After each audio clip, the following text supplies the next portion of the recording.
alleged sexual predator is accused of posing as a child protective services worker to gain access to kids. 56-year-old Gerald Miller of Franklin County was arrested Tuesday. The Lamar County Sheriff's Office got a report last week that a man was impersonating a CPS worker. Investigators say a similar incident happened in Sulphur Springs last year.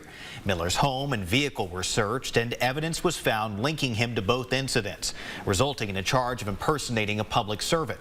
Tonight he's in the Hopkins County Jail on another charge of impersonation and sexual assault. The Sheriff's Office is asking anyone who believes they may have had a similar experience to call law enforcement. They say Miller is 5'8", weighs about 240 pounds. He has brown and white hair with a white mustache, and he may have been carrying a red case with a TDCJ logo.